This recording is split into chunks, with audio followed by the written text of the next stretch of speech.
RDG stood for. I don't know if that's in your presentation or not, but a government entity wanted to know what that stood for. So maybe if you want to share a little bit, you're sure welcome to. But she is speaking on today's topic entitled The Missing Middle Housing in the Midwest. And so I first heard Amy speak at the NPZA, which is the Planning and Zoning conference in Kearney back in March, and I'm excited to have her share with us today. I did mention that we had 48 participants registered, and 7 of those are first-time participants. Sherry, I'm not seeing anything other than our opening slide. So I just want to say a quick welcome to those 7 first-time registrations that we've had. This is our 16th webinar. We can now say we've had 4 housing-focused gatherings, and we have a few people on today that were with us in Schuyler yesterday, and we had a good time, and we'll be touching on that briefly. To date, it's really exciting for me. We're getting closer to those 100 communities that have participated in the HomeNE Learning Network. So our agenda for today will be Amy Haase, of course, as I mentioned earlier, from RDG Planning and Design. Following Amy's presentation, we'll be opening up for some questions and answer time with her, and then some group discussion and final thoughts. But before I turn it over to Sharon Heffley, our Executive Director here at SCED, I just wanted to encourage you, as I did last month, to take out some paper or to jot your thoughts down somewhere, maybe enter them into the chat box, because I have great thoughts, but I fail to record them, and then when time comes to share those thoughts, I don't have a clue what I thought as I was going. I don't know if it's age or fatigue or what it is, but I just want to encourage you as you listen to Amy today to write those down, enter them into the chat box, and we'll be sure and ask those of her towards the end of the time together. So with that, I'm going to turn it over to Sharon. All right, good afternoon, everybody. I think summer arrived almost in time for summer to really arrive on the calendar too, so that's exciting. Welcome to the June edition of the HomeNE 2019 webinar series. Just a reminder, or for those of you that are kind of wondering what you've gotten yourself into, HomeNE is a learning network geared towards housing in rural communities. So we provide face-to-face, like the gathering yesterday, and online opportunities to foster interaction, engagement, and skill building for local leaders and conveners. It is not our goal to make you an expert, a city planner, a TIF attorney, or any of those things, but just to be that convener, able to carry on some conversation. I call it enough to be dangerous, just to know enough to be dangerous in a community, start a few fires. So if that's what you're here for, welcome. HomeNE was established in the late 2017, and we have monthly webinars and 2 events in a year. We call them gatherings, and speaking of the gatherings, it's been mentioned before, we had a great day in Schuyler yesterday. I hope we make you jealous just by talking about it. The room was packed, and we had more food than we could consume. In fact, we had a staff lunch with a few spouses join us today, and it's still not gone. When we asked participants to share some words that described their day yesterday, we heard worthwhile, valuable, and action-focused. And when we asked about headlines that they would use to define their experience, we heard it takes a village, better together. If you want to know, call Joe. That ought to whet your appetite. And Schuyler is the bomb. So we thought that one was kind of funny, since it was a threatened bomb cyclone that kept us from going there in April and moved it to June. But as Megan pointed out, maybe that was a good thing, and maybe that's a tradition we should carry on. So I hope you all plan to join us for the next gathering. It will be November 7th and 8th in Holdridge, so mark your calendars now. It'll start right after lunch on the 7th and end mid-afternoon on the 8th. So if you're on your computer, you can kind of see the home location of webinar series participants. South Central Economic Development District does act as the lead agent for this program. Each event is intended to empower you as the participant to immediately apply what you learn. Today we're going to hear from Amy Haase, and I just want to tell you a little bit about her. Amy Hazy is a principal and project manager with Community and Regional Planning Group of RDG Planning and Design. Over her 20-year career, she's led a wide range of projects providing comprehensive planning, housing market studies, and neighborhood and downtown revitalization studies for communities across the Great Plains states. Throughout her career, Amy has been involved in dozens of housing studies, from small rural communities to multi-county regions. She's presented on various topics, including the decline of housing availability for the middle class and the importance of housing options for senior living.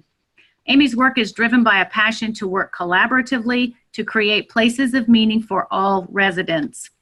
A trusted leader in her field, Amy has been a member of the American Institute of Certified Planners since 2004, and she became a certified public facilitator in 2011. Welcome to our HomeNE network, Amy.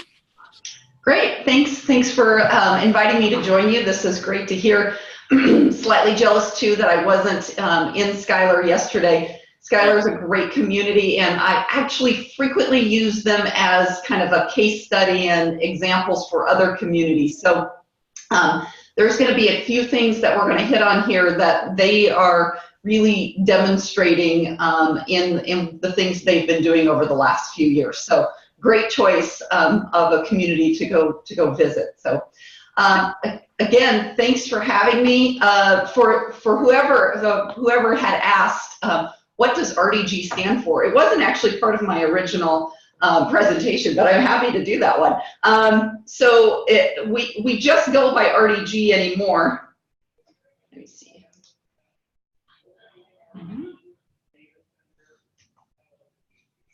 Trying to get my slide to advance here. Maybe it's just being slow. So RDG stands for, it originally stood for Renaissance Design Group. And that's what we were founded under and or formed out of several architecture and design firms coming together. And we, a number of years ago, it's been probably 16 years ago, we did a little bit of kind of rebranding of our logo and realized that talking to a lot of people that when we thought of Renaissance, we thought of it as this kind of, kind of the Renaissance person who is multidisciplinary, understands lots of different aspects. And we realized that a lot of people think of Renaissance festivals and people in tights. So we just decided to stick with, with RDG and make it simpler. Okay, I don't know, Sherry, if my slides are advancing here, but let me try again. There we go. Now it's working. So I want to spend a little bit of time today, excited to be here and to talk to you and to talk a little bit about the idea of what has been floating around, especially in the professional planning side, of the missing middle housing. A few years ago, a gentleman by the name of Dan Perolik, who is an architect and planner based out of California, but interestingly enough, grew up in Columbus, Nebraska. So he has, he's written a key book on form-based zoning, and as he was doing that, he spent a lot of time starting to think about missing middle housing, what he began to coin as the missing middle housing.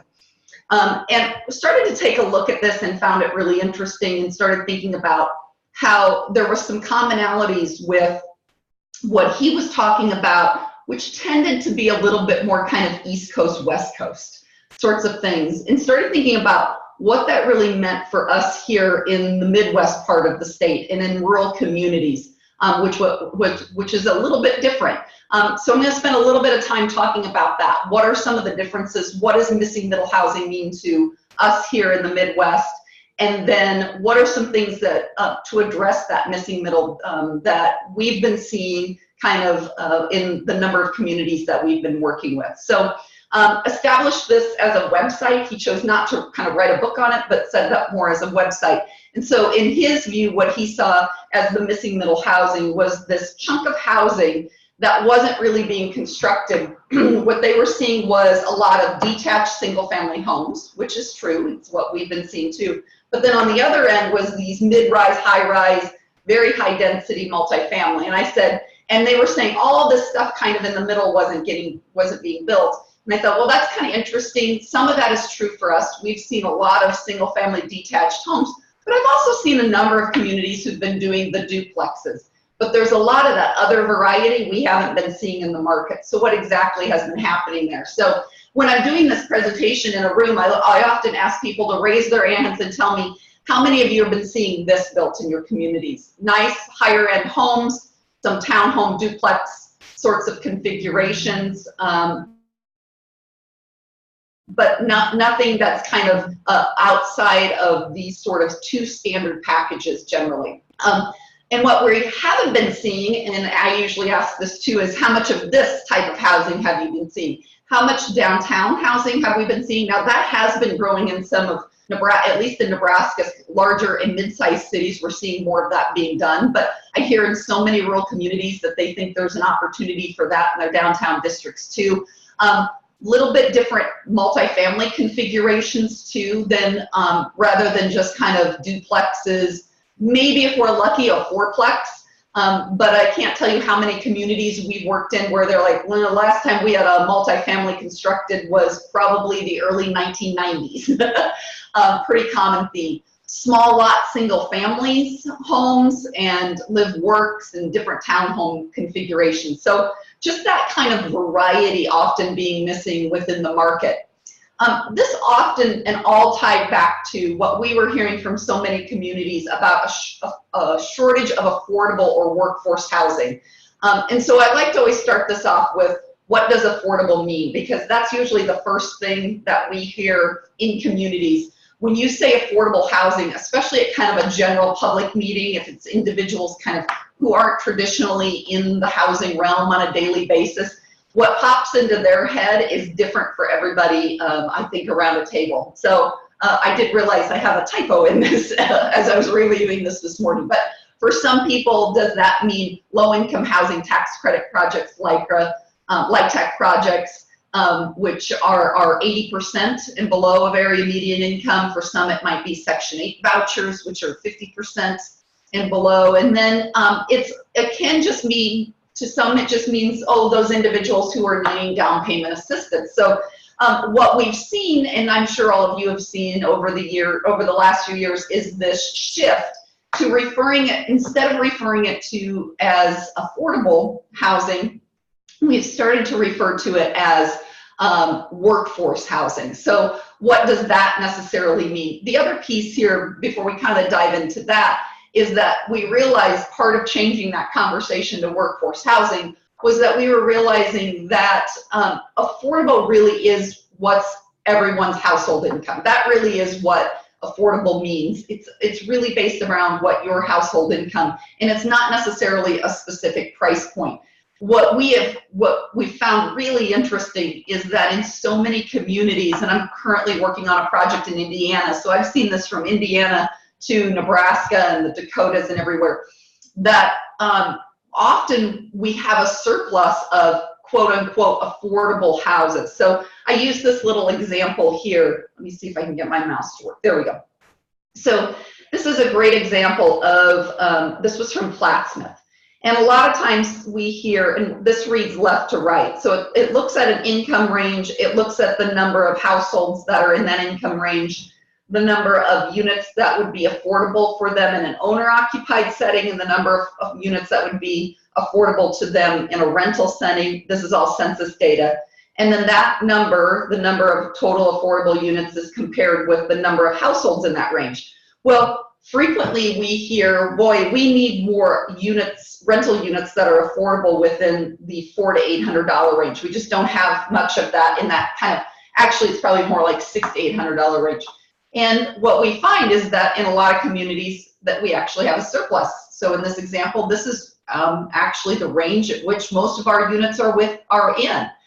We also hear, wow, we got a real shortage of units that are priced around that kind of 150 range. Well, that's where a lot of our owner-occupied homes are located, is within that range. But what's happening is we get into these higher income ranges especially, and we have a shortage. So what's that tell us? We know they're not living in their cars. So they're all competing and living in those same homes. They're not moving from their homes. They're kind of frozen in place in certain ways. So we realized that rather than talking about affordability, and we didn't just realize this, everybody's realized this, is that it's more about a conversation about workforce housing.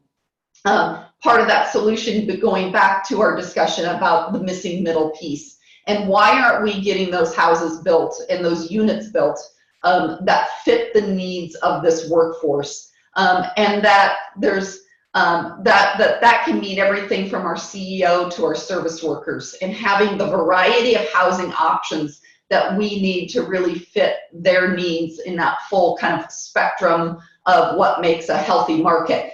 There's a lot less stigmatism too associated with this, so we're thinking more about what that means for everyone in the community. So why haven't we been seeing these units in this variety getting built? So this is just kind of, first want to talk about it from that national perspective and what people were seeing, and you see people like Dan Grolich talking about on the national level of what's happening. On that level, and I'll go through this pretty quick, we're seeing places where you have rapid growth.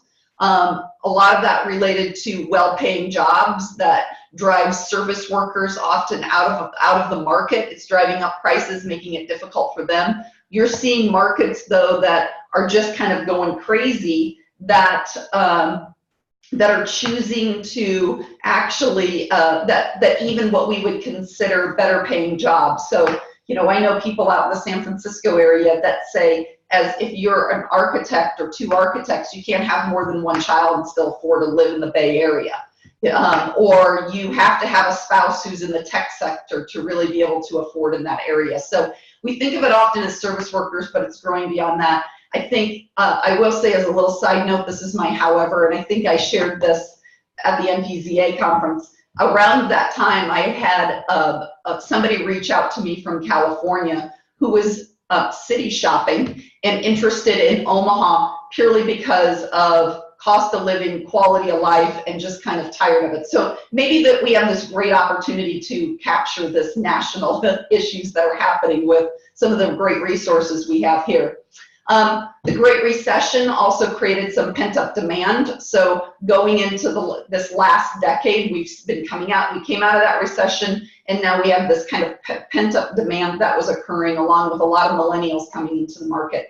Tighter mortgage credits, also increasing rental demands within those areas.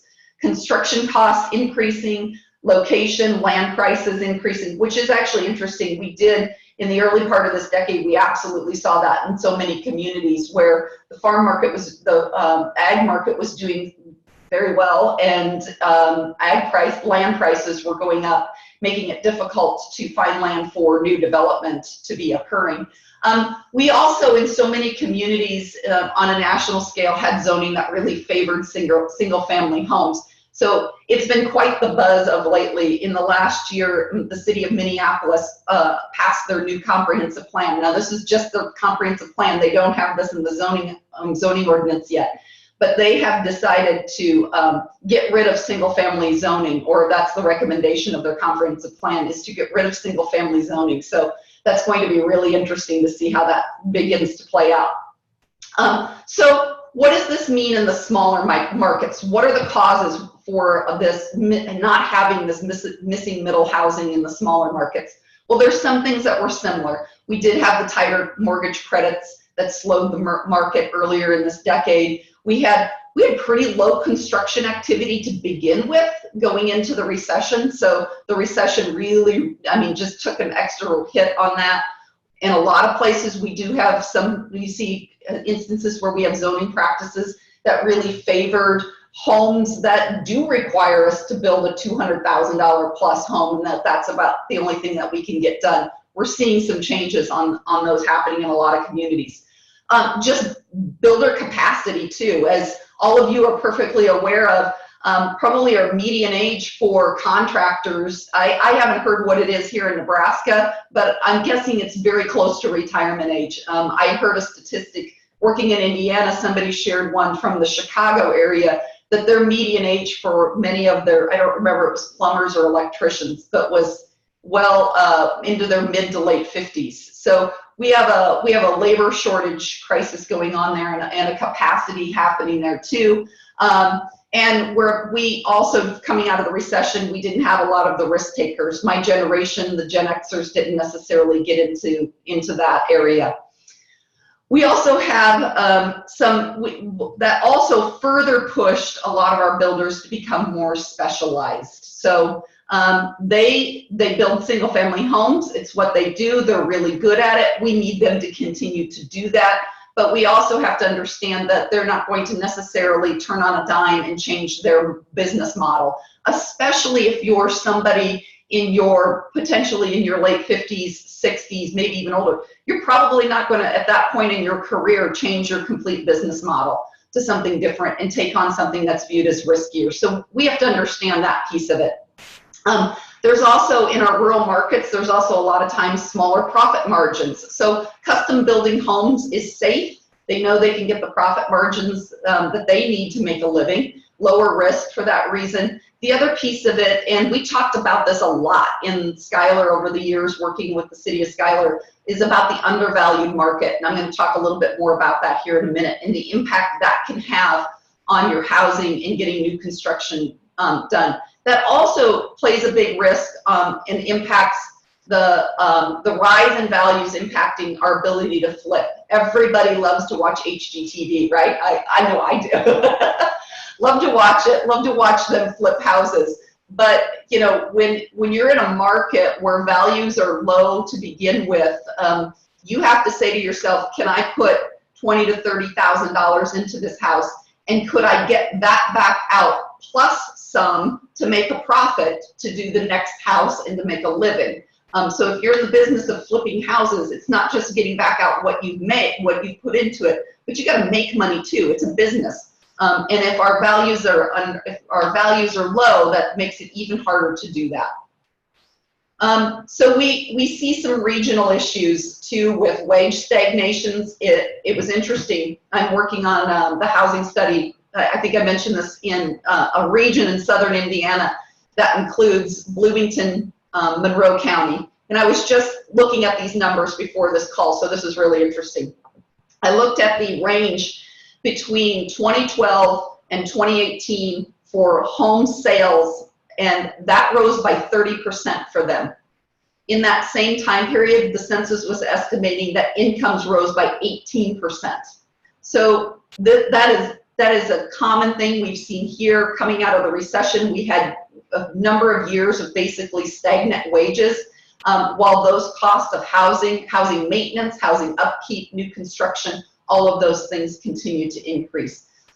When we have depressed valuations or lower valuations, it does create disincentives sometimes to invest in our existing housing stock.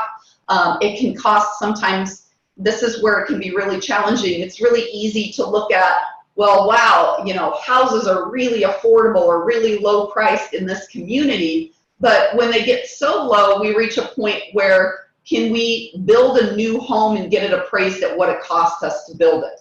So this is another reason why we just see those custom homes being built, because if an individual can afford the probably, you know, the $250,000 plus home, potentially, they probably have enough of that down payment to be able to come over the gap, overcome the gap that the financing that the banks are going to be concerned about. So that's, again, another reason why doing spec housing, speculative housing, can be very challenging, because we have to get those appraised at what it costs us to build it. We have to get them, you know, if you're in it as a business and doing spec houses, you've got to get it appraised at more than what it costs you to build it, because you've got to make money on the process. So the other issue that we see, and I leave these photos in here, is, you know, we see a range of housing investments made back in. So again, if the house, like the one on the left-hand corner there, if that house is across the street, what's the incentive for me to put money into my own home? And what's the incentive for me potentially to build a house on an infill lot across the street from a house that's in tough shape? Does anybody know where the house on the bottom right corner is? It is here in Nebraska. So I'll let you guys all think about that, and then Sherry can take the votes on the chat when we're done.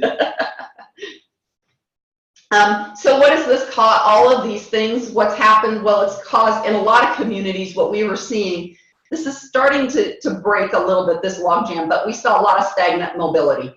A lot of people just basically staying in place, maybe putting some money back into their own homes. And also then there's just, when somebody new moves to the community, there's just nothing for sale in the market. Though, you know, it is interesting that I will say I was at a roundtable, a governor's roundtable in Iowa last year, and there was a lady there who pointed out she'd been involved in these issues for a long time, and she pulled out a pamphlet from the late 1990s talking about the need to address housing and the need for housing in communities in Iowa. So it is not a new subject. It's just that it's really, really becoming a great pressure point because we've got jobs. We just can't fill them now. So options are limited in a lot of these places, so people are staying in place. And we're even hearing stories, and I'm guessing all of you have too, about employees turning down jobs because they just couldn't find something to live in. So where does this mind shift begin to occur? I did just see, I looked down and I saw somebody on this chat and they got it right. That's all I'll say on where the zebra house is. The mind shift that we need to start having, that it isn't, you know, for many, many years, when I first got into doing this 20 years ago, we talked a lot about down payment assistance programs and what we could do to help people get into owner occupancy. Well, what we've seen is that those programs are needed and they're great, but if they don't have a house they can buy, the down payment assistance doesn't do them much good. They've got to have a house to be able to move into. So we got to start dealing with a little bit of that core problem of production. Housing development, we have to continue to view housing development as economic development. I think I work in a lot of states, and I think we're doing a better job of that in Nebraska than I'm seeing in a lot of states. I will also say that I'm hearing from a number of states interested in the types of workforce housing tax credit programs that Nebraska and Iowa are doing. So in case you're wondering, I think we are being viewed as a leader in those areas. So, and I'm going to talk a lot about shared risk here, and I bold that one because it is a key piece of it. And for those of you who went to Schuyler yesterday, you saw some of that in action. So what are our next steps for beginning to address these issues? We need to think about how we can remove hurdles. We need to think about how we can share some of our risk, how we can develop the workforce a little bit more, and then finally educate our decision makers. So what are some of the hurdles that we need to remove? Hurdles are different in every community is what I've started to realize, that it can be everything from potentially the zoning piece to just, and we're going to talk about this a little bit later, but educating our decision makers on programs like TIF. And I like to point out, this isn't going to make anybody an expert on TIF, but you know, often we hear the comments about those types of programs being credits or handouts to developers. They're taking the full risk, they're paying the full tax load on those properties, so we've got to continue to educate people on those types of programs and the benefit to them, and that it is about sharing risk and breaking up the log jams that we have. Looking at zoning, what does our zoning regulations look like? If we wanted to do something different and innovative in an infill project, this is a great example. Are we required in a neighborhood to have a 20-foot, you know, a significant setback, front yard setback? Well, if I've got a huge front yard setback, I probably can't do a project like this as an infill. And so we need to look at those sorts of things that may be creating hurdles to our development. Infrastructure costs is one of the biggest issues that we hear. You know, we talked about rising costs of homes, land prices, and infrastructure, and the cost of expansion and infrastructure. That has been a really interesting change in my career that I've seen too, is that more and more people are talking about how do we use the infrastructure that we have in place in a more efficient manner and a better manner. Why do we need to look more potentially at using those infill lots where we can, and doing homes that maybe aren't our traditional ranch style wide home that needs a 75-foot lot, but that we could be doing some smaller lot projects that use our infrastructure more efficiently. And then in that same vein, we got to figure out, we still do need some new areas for development. So how do we get that infrastructure put in place? I think it's really important to remember that it's pretty rare anymore to see a developer come into a community and put in the infrastructure, and sit on the lots for 15 plus years potentially while a subdivision fills out. Most banks aren't going to finance that anymore because of the slow rate of return that they're going to have, and most people can't self-finance that. They're not that independently wealthy to do that. So that's where more and more we see communities who are saying, okay, we're going to have to become more involved in infrastructure costs and how we offset those costs. And again, that can mean different things for different communities, using programs like TIF to just outright putting the infrastructure in themselves, to whatever types of programs it might be, maybe shared risk, second loans. There's lots of different approaches.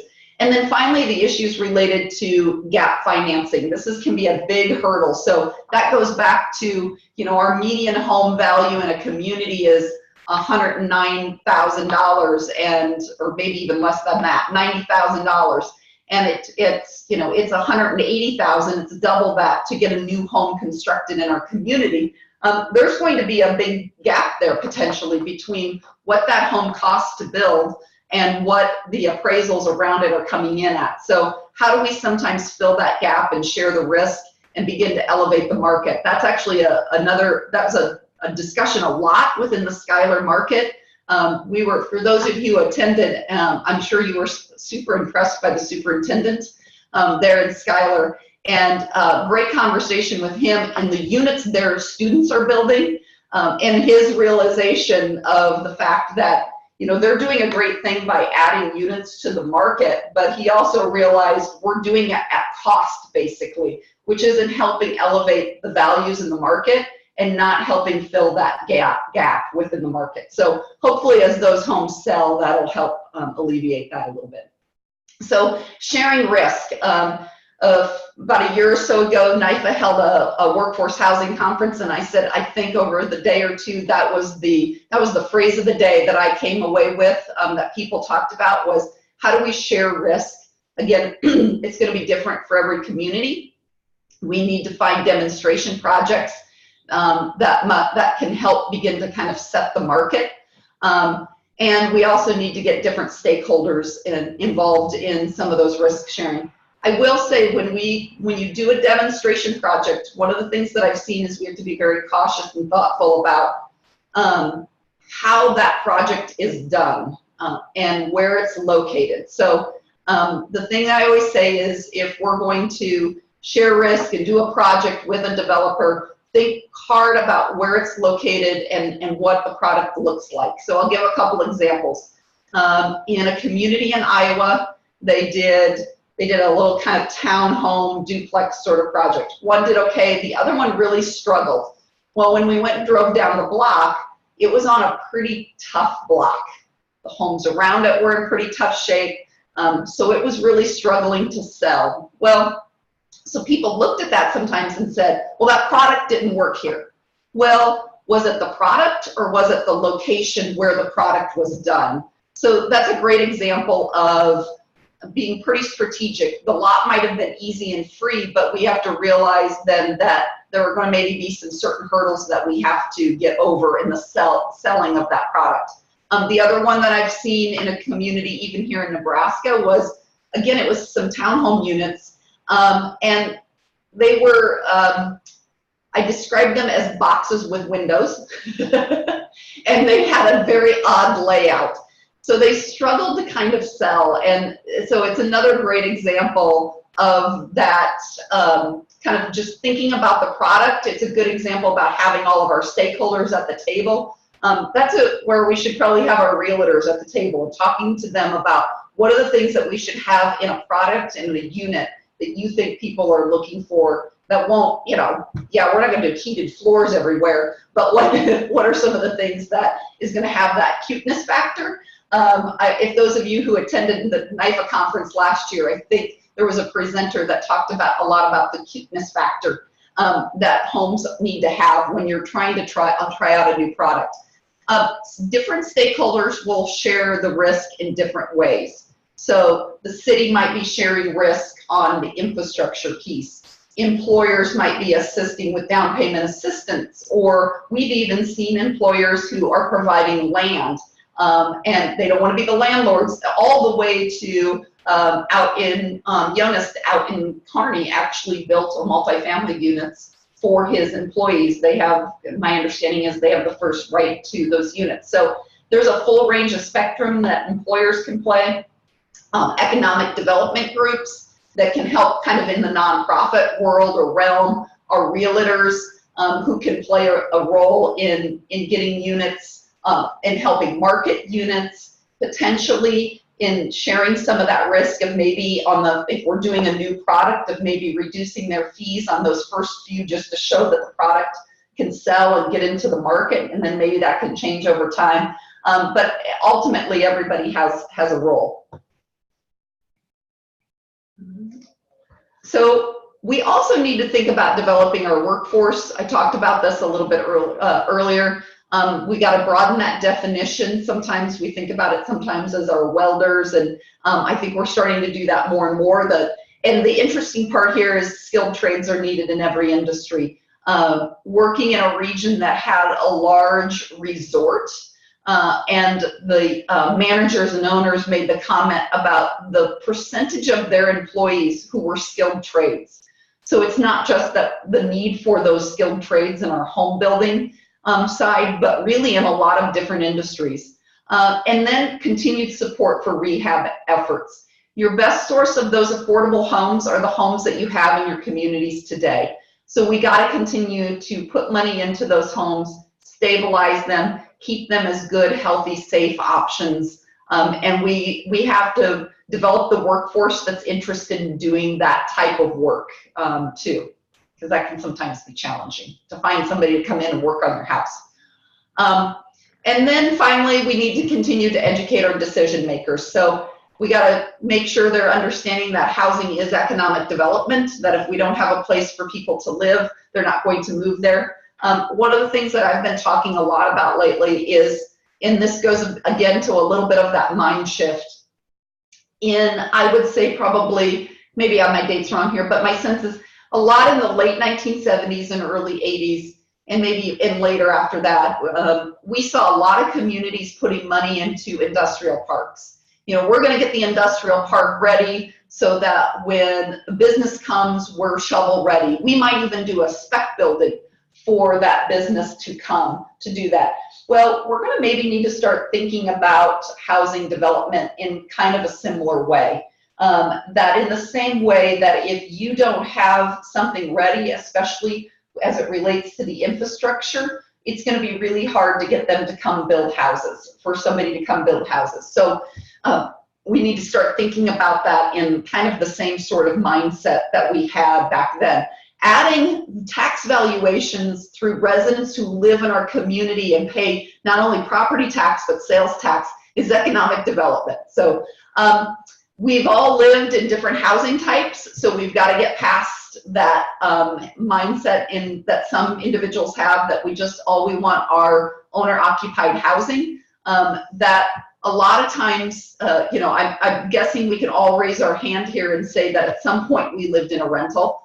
Before we bought our first homes or whatever it might be. Most of us, not everybody, but most of us don't move right out of our parents' house into a home that we buy.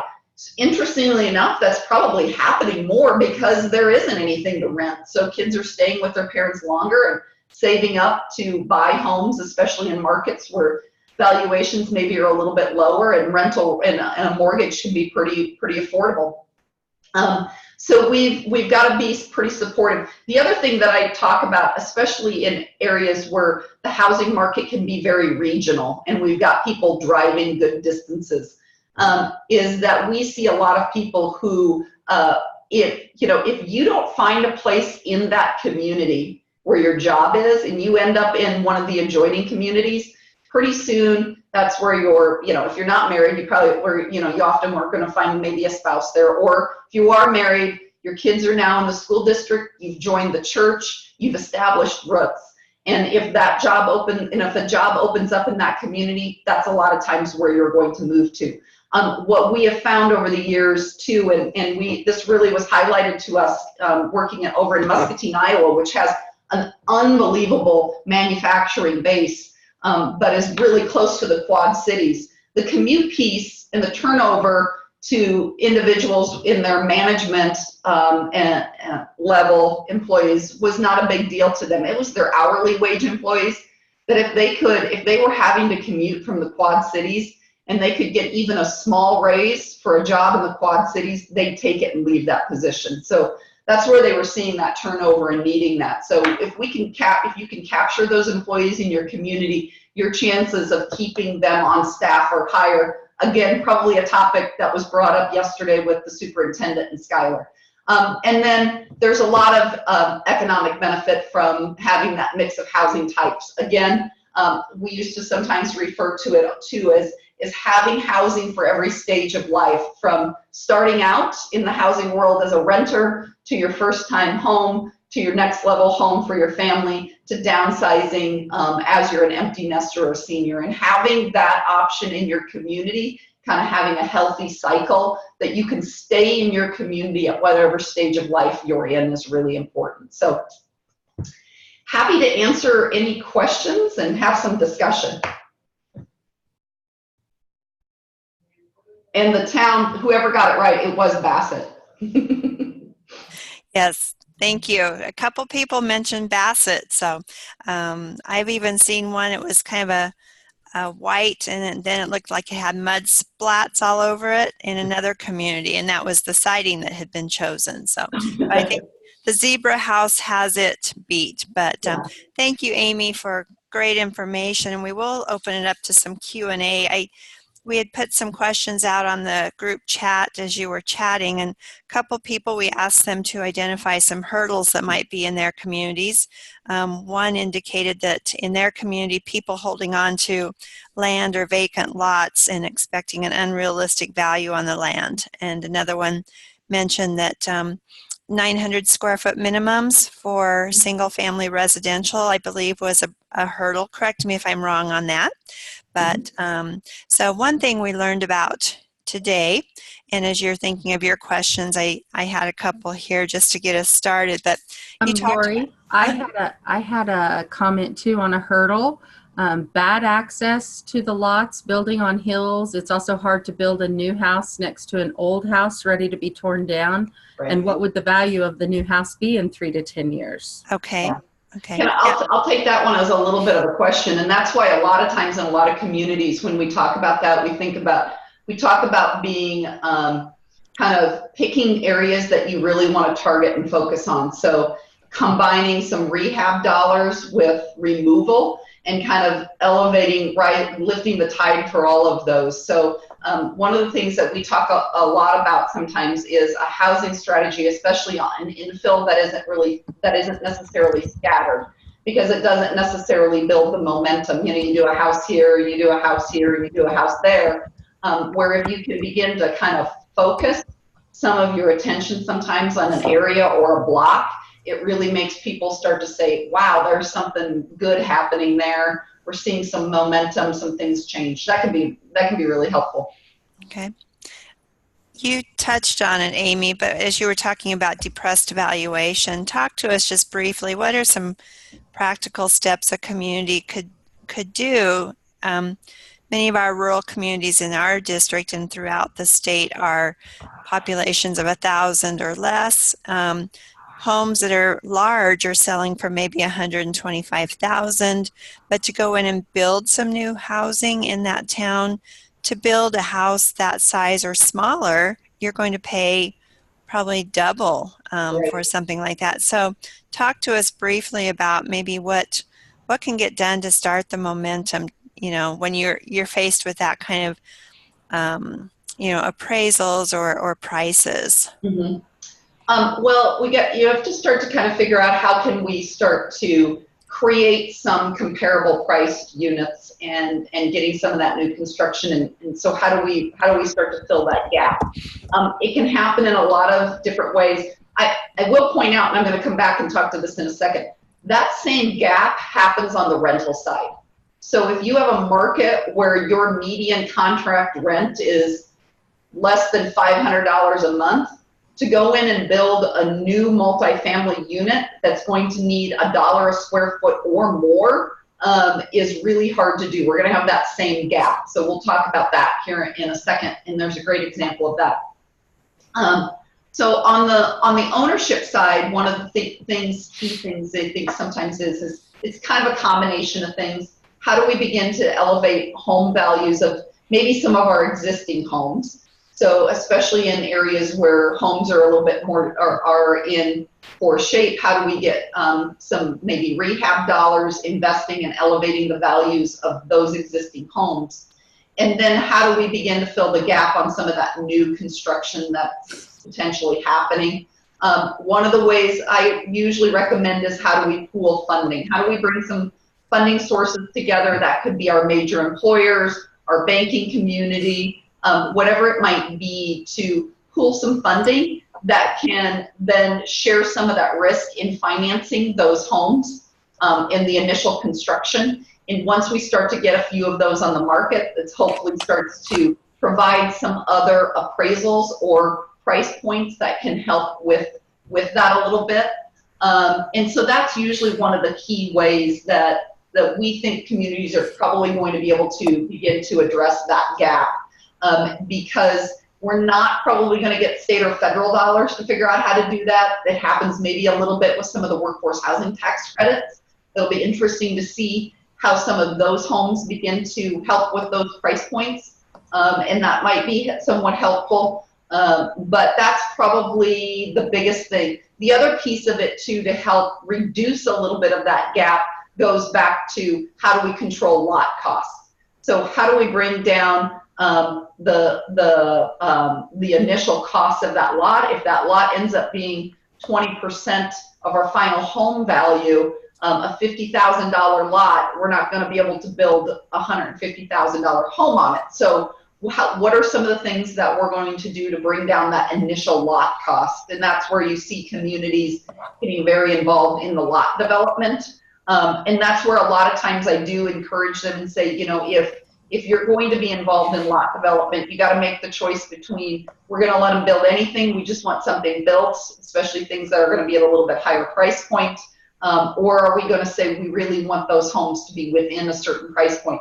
And I think that really varies from community to community and the size of your community. The bigger the community, the more I encourage them to kind of say, hey, if we're going to be involved in the infrastructure piece, we really want those homes within a certain price range, because the private market in some of our bigger markets is taking care of itself. But in some of our smaller markets, we just need to get inventory being built. And so maybe having a lot more flexibility with that'll be really important. On the rental side, Skylar is probably a great example of one of the ways they tried to address the gap with the bank and the community, because we've definitely seen where the banks have come back and said, we're not going to necessarily finance a multifamily. I saw that over in Jefferson, Iowa. They had a developer who wanted to do a larger multifamily project, and the bank came back and said, we don't see where the rental rates in this community are going to support this new construction. So they made them cut the project down to a lot smaller project. I have to check. I think they finally are finally getting it to work. But Skylar is a great example of one way they addressed that, and that was the employers did rental back. They backed the rent. So they said that if the units couldn't get rented, great English, if they couldn't rent those units, that they would cover the rents. But those employers would back the rents, and they did not have a problem renting those units. They've been trying to sell them, and we were talking about this earlier. They've struggled now a little bit with selling the units, but they had no problems getting those units rented. So that starts to prove to the market that those rental rates can be absorbed. I will reinforce that market rate rentals at potentially $800 or more a month, we're not going to flood our smaller communities with those price points, but there is some demand for those, and they can be absorbed. Okay, thank you. Thank you. Talk to us a little bit more about shared risk. We saw that was a great example that we heard about and talked about in Schuyler yesterday, but just how do you begin the conversation at the local level? What's a good starting point to approach? We talked a little bit about not letting your constraints get in the way, but flipping it and looking at a positive. And Schuyler demonstrates that very well in their shared risk. You know, the city put in infrastructure, Right.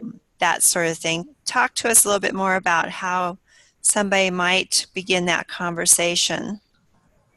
I think it's about starting with what you're willing to share the risk on. So if it's the city, being the point, the person or the group that's kind of taking the leadership on that conversation of saying, you know, we're willing to help with putting in the infrastructure. Are you willing? Who else? You know, convening those potential partners and saying, okay, who else is willing to help out and address this problem? A lot of times we see it coming out of our economic development groups, and a lot of times for them that can vary as to the ways in which they choose and want to play that role. But it might be saying, you know, we can help with land issues. We can, you know, we can help manage if you want to put a pool of funding together, a trust fund or a lending consortium, we can help with maybe managing that as a nonprofit.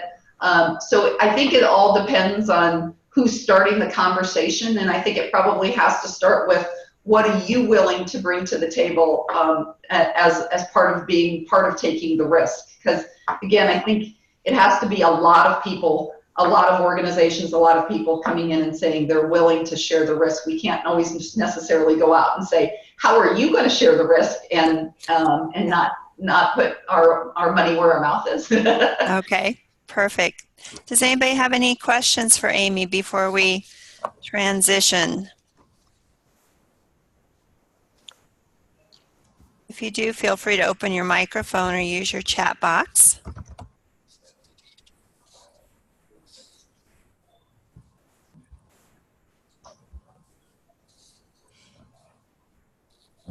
So as you're thinking about, and thank you, Amy, great presentation.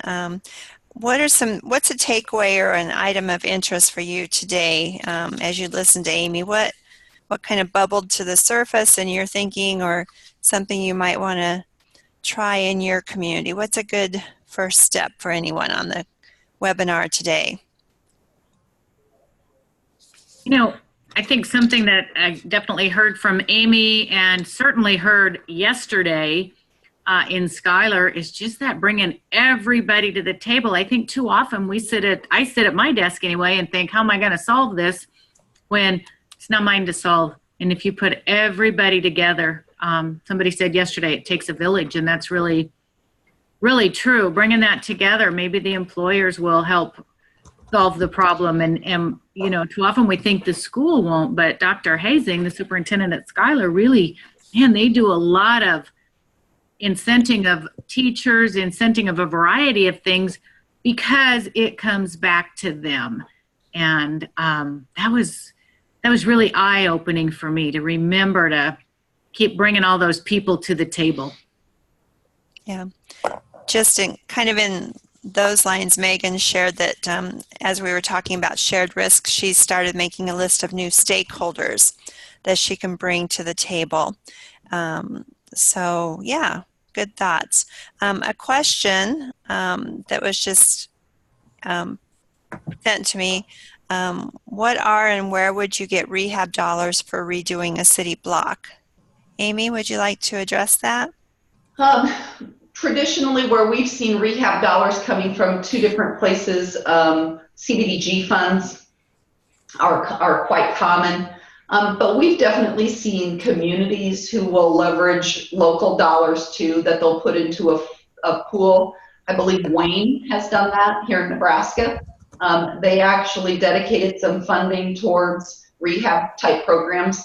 I will emphasize, and this was something that was brought to my attention working with a community in Iowa, that especially if you want to, there are certain regulations and requirements and rules that have to be followed when you do CDBG funds.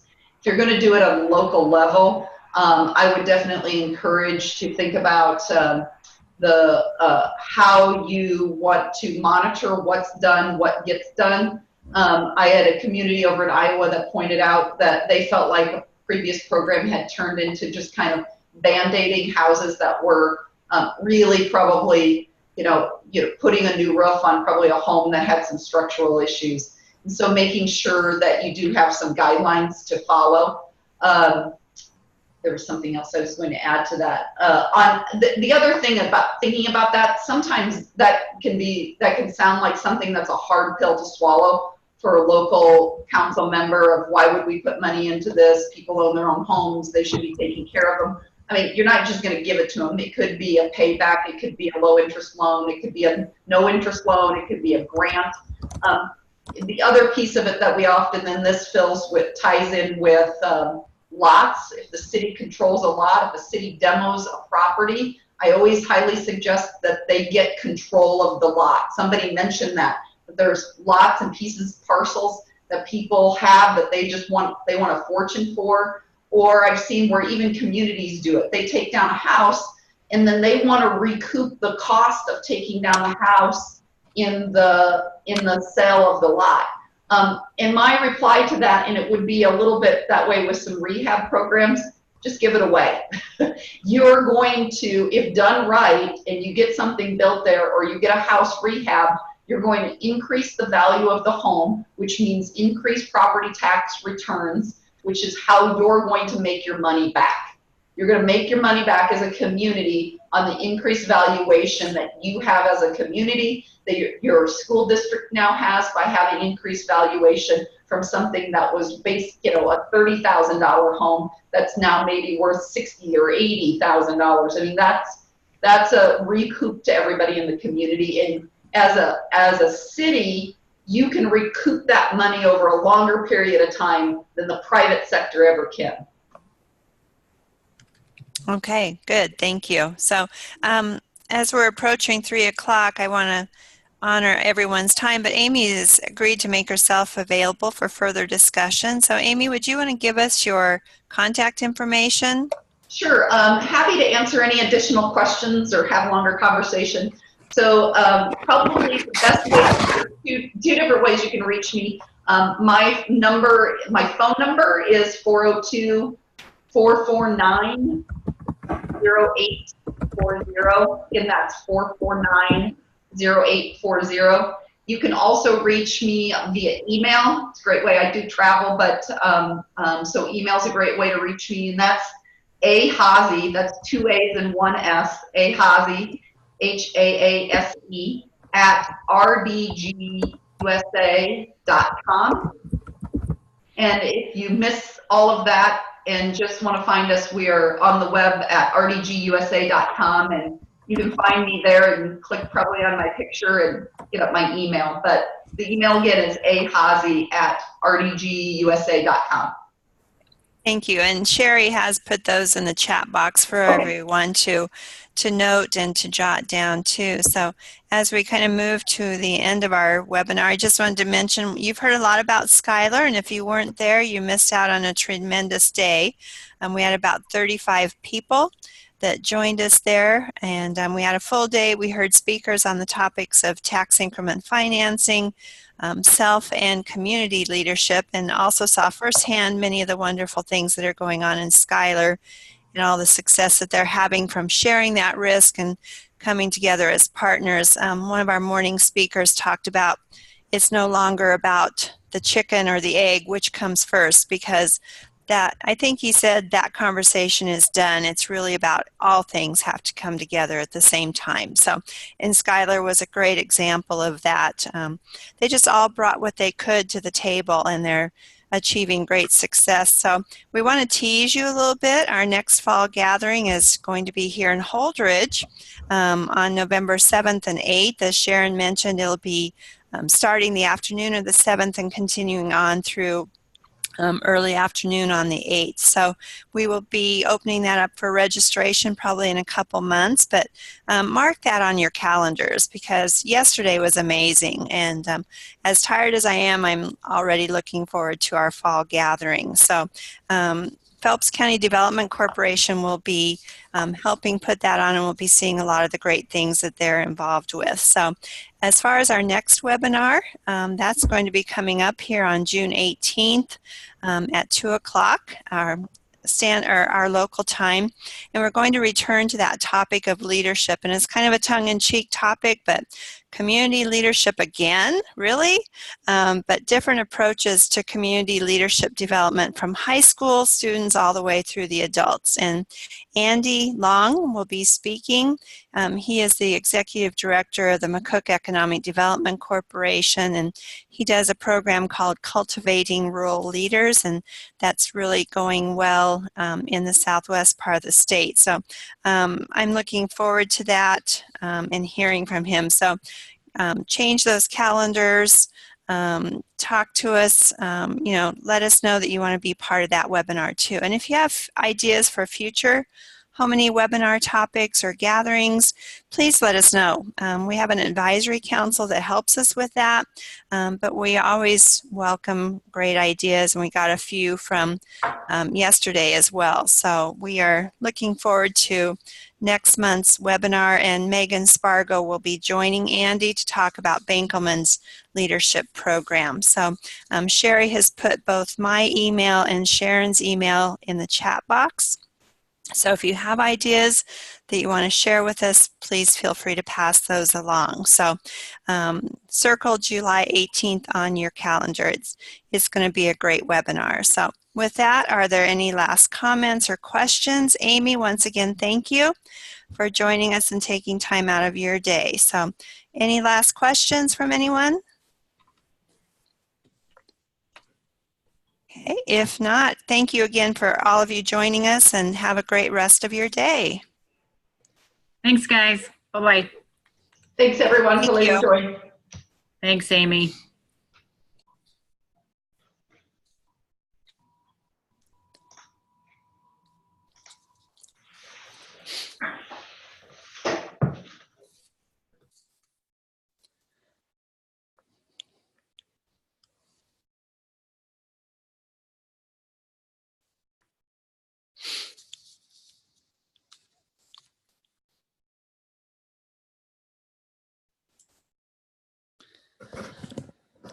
Okay, we are done.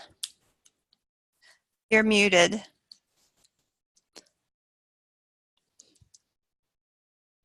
I can't hear you. You said June 18th. That's why I put Oh. July 18th in the box. Sorry, July 18th. Oh, well. That's okay. I'll figure it out. Yeah. So If that's the right. worst mistake I made today. No, I'm impressed that you're functioning at this point. So, Okay. All right. Bye. Okay, thanks. Hello.